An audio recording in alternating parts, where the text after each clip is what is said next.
శిఖల కోచర బంటు లోపుక లోపుక కాయర బంటు జల జల నేచర బంటు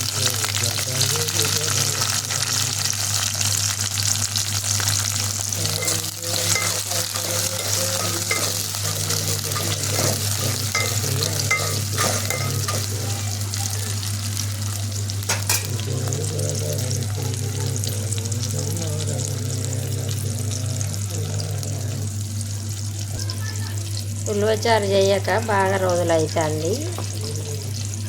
ఉలవచారు చేసుకుంటే అన్నం కడుపు నిండా పోతుంది, తిన్నా ఒంటికి బలం. అందుకనే ఇవాళ ఉలవచారు చేస్తాను. ఇది ఉలవచారు. ఫస్ట్ ఉల్లిగడ్డ కోసి తాలింపుకి వేసుకొని 2 టమాటాలు కోసి తాలింపులు వేసి పసుపు కారము ఉప్పు వేసి తగినంత కారం తగినంత ఉప్పు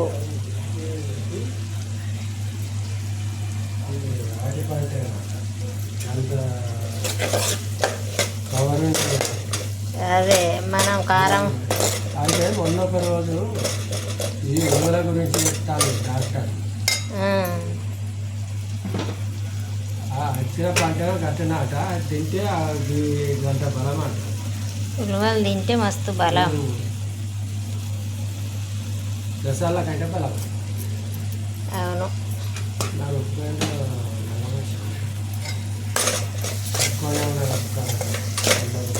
మనం తినే అంత ఎత్తన్న ఎవరికి నచ్చినట్టు వాళ్ళు వేసుకోవాలి.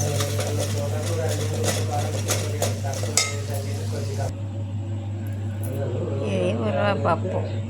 ఉలవలు తయారు చేసుకొని ఉలవలు వేయించి పప్పు వేసుకొని మిక్సీ గిన్నెలు వేసి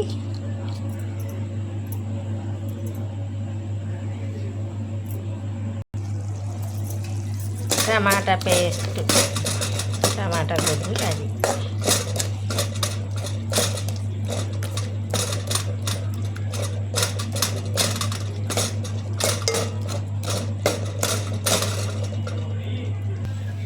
హాయ్ ఫ్రెండ్స్.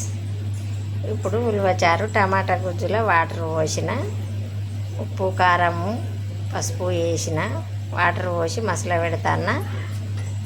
ఇప్పుడు ఇక ఉలవచారు ఉలవ పేస్ట్ పట్టి ఇగో ఈ మసిలే వాటర్లో మసిలే చారులో పోస్తాను. చూడండి, ఇట్లా చేసుకొని తింటే ఉలవల చారు మస్తు ఉంటుంది. ఇడ్లీతోటి కానీ దోశతోటి కానీ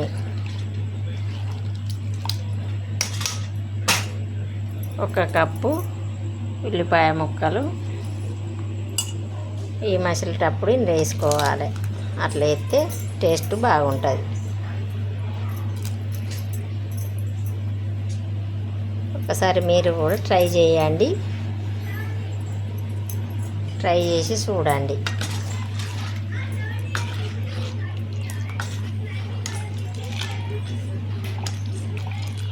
ఇది మసిలితే ఉలవచారు రెడీ.